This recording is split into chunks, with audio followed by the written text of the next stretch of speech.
There's definitely something with Gus. Whether it's a positive or negative thing, it's really hard for me to tell from the few interactions that we have with him. All I know is Gus is not telling us everything. And why would he? He is the bartender at the Blue Spruce, he doesn't owe us anything. But some of the interactions that we have with him just really raise questions with me. So, how's your little reunion going? Reliving the good old days? Okay, Gus, totally not suspicious. How's your reunion going? You reminiscing about the good old days? All joking aside, that just signals to me he's hiding something. Something about that statement makes him uncomfortable. So something about the good old days. Overall, Gus appears to be the welcoming, down-to-earth bartender who looks after us while we visit Autumn and Nora and the Blue Spruce. His overall demeanour and the little instances that he gives us like that, with the clearing of the throat, and his body language, the way that he avoids eye contact a lot of the time. He always seems to have this expression of melancholy. There's something going on inside, and he quickly changes from this like sad expression to like a warm expression again. And to me, I'm really suspicious about it because it seems like he is fighting with his own feelings to appear welcoming and like normal, just like operating normally. He's very interested in Swan and Autumn's meeting. He's the one that says, "Are you meeting someone here?" because Autumn got there before Swan did. So you happen to be meeting someone?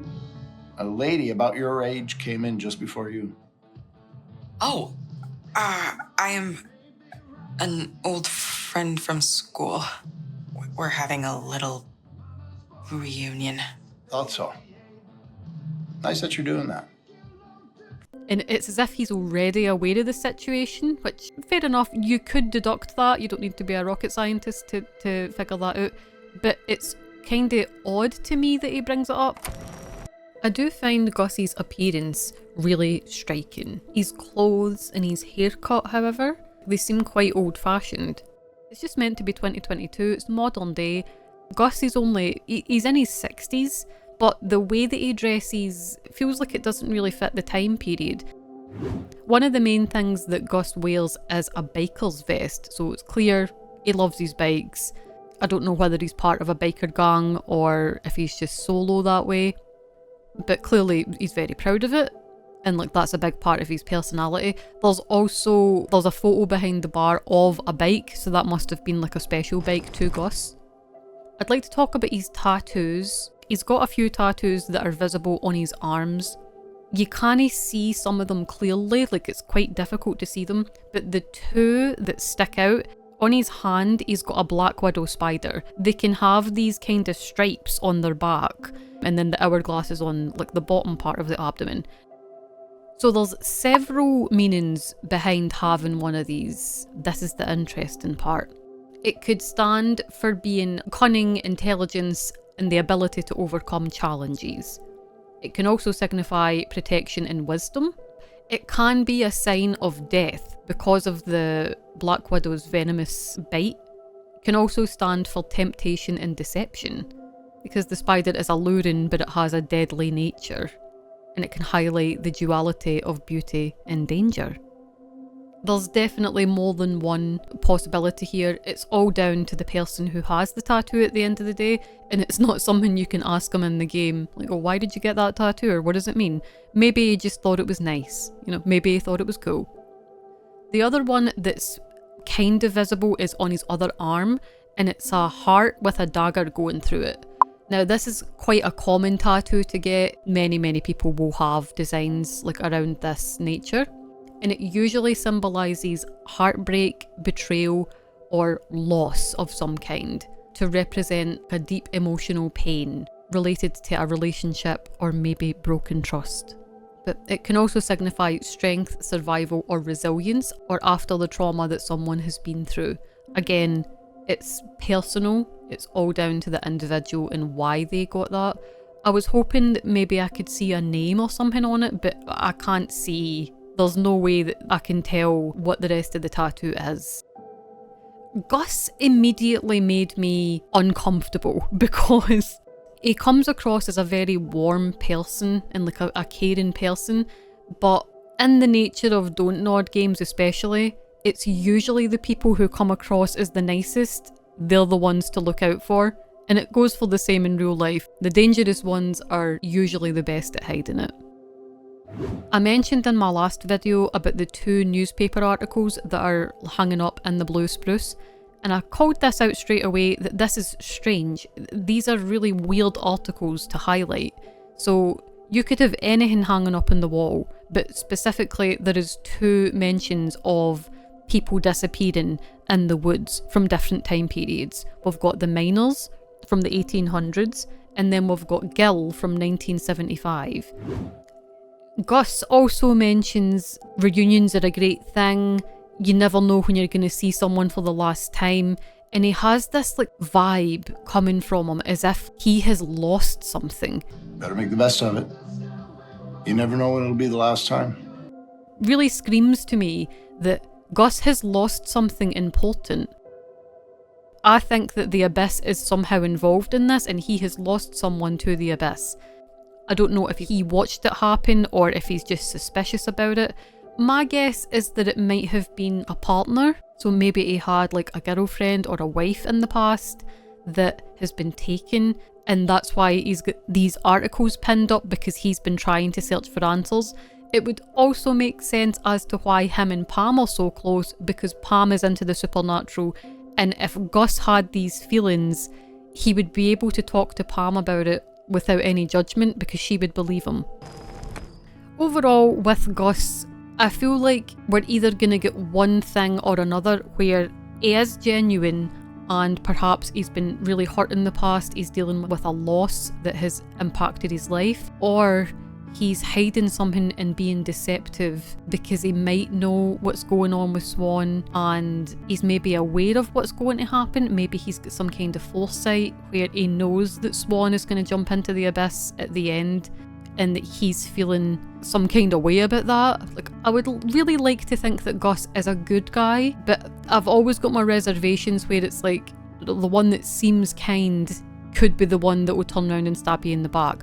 The only thing that I feel is if there was some kind of grudge there, I would have to say that Gus must have some kind of connection to Corey, and maybe he knows what Swan and the girls did, and maybe that's the loss. Like, he lost Corey. Now, we don't know who Corey's dad was. Like, we don't know any of that. We only knew about his mum, and his mum had died from an illness that she had. The dad isn't mentioned, so we don't know anything about him. But Dylan works in the Blue Spruce, and I'm guessing that Gus was probably the bartender at that point as well. Like, I think he's probably been there his whole life. It might be a bit too convenient if Gus was related to Corey, but it's definitely not out of the realm of possibility. They do, like, I will say there is a resemblance. They've got the bikes in common. I'm not trying to suggest that Gus is Corey, I don't believe that. There's definitely theories out there that Gus is Corey out of the Abyss or something. I don't think that's the case. There is a similarity, I'll not deny that. Visually, I would say there is a similarity, like, facially, but they do have different eye colour. Corey has heterochromia, so he's got the 2 different eye colours. He's got like a blue and brown mix of his eyes, and Gus has blue eyes. The only thing is, I feel like Gus is too nice because Corey is just such not a nice person. Although, you know, you can have people in a family together that are the total opposite. So the way I see it with Gus, either he's genuine and he's suffered a loss and it's connected to the Abyss somehow, and he like somehow knows that Swan is also involved with that, or he's holding a grudge and he knows that Swan was like responsible for that. If we're going down the road of holding a grudge, I feel like it has to be because of Corey, because that's such a big thing that Swan and the others did. Like I said, we didn't know anything about the dad, but we knew that the mum had died and all of the inheritance went to Corey. So there was no mention of a dad, so clearly he's not in the picture. But that would more likely suggest that the dad doesn't live in Velvet Cove and that maybe he passed away, or he just doesn't take anything to do with Corey and the mum at the time of when she was still alive. I don't know. I feel like that's a bit reaching. We never know. That's what keeps it interesting. There's always something to theorise about and make guesses on. Here's another 2 sneaky license plates that I missed the first time around. This one is very clearly a reference to Twin Peaks. And this isn't the first time that DONTNOD have referenced this, as it showed up in the original Life is Strange as well. Twin Peaks is iconic for its surreal small-town mystery, hidden darkness and supernatural undertones. It's a fitting tribute and a reminder that Lost Records proudly carries that legacy of strange beauty and buried secrets. When Nora pulls up into the parking lot of the Blue Spruce, once you go outside to talk to her in the beer garden, you can look through a little crack in the fence and you can see her license plate super clearly. This is definitely a reference to What Remains of Edith Finch. So if you've played it, you'll know that it's a beautiful and haunting exploration of family, memory and loss, told through fragmented stories of a cursed lineage. I made a whole video about this, explaining the references of each license plate. If you would like to check that out, you can click up the top here.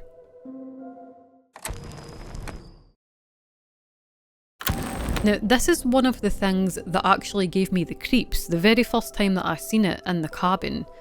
I actually thought it was like some kind of stone, like a sculpture or something, but if you look at it through Swan's camera, it says that it's a mask.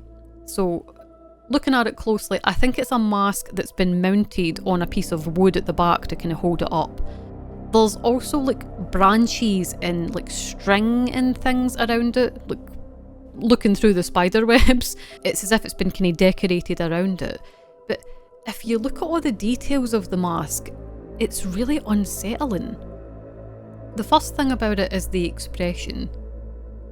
It's a face, it's definitely a face, and it's got like the mouth, the way that the mouth is positioned, it looks scared or like in pain. Very significantly as well, this mask has got 3 eyes. So it's got regular 2 eyes and then like the very significant 3rd eye like in the middle of the forehead. Now this could be a signifier of spiritual connection, or the 3rd eye wanting to connect to the spiritual realm. If you can see at the bottom as well, it looks as if there's hands, like there's hands holding the bottom of the face. And I don't know if that's meant to represent like that person's hand or someone else's hands. To me, it kind of looks like they're being pulled back, like they're being blocked from something, they're being held in position. Like, this mask does not give me good energy. Like, this mask feels ominous, like on every single level. Another really creepy thing about it is if you walk around it while you're looking at it through the camera, it looks as if its eyes are following you. And it's just this like constant sense of unease. But none of the girls like reference the mask, they don't talk about it, they don't point it out and say anything, but I think it's really eerie. How it got there and how it came to be is unknown. My theory is that it might even predate Celine. This could have came before her. At first I thought maybe it was a type of ward, like a way to keep something away. It's definitely connected to the abyss, but I don't know the origin of this. But it suggests to me what it's depicting is once you go inside the abyss, you can't get out. But we've seen ourselves, there has been instances of people being let go. Gil Davidson being let go from 1975, he comes back.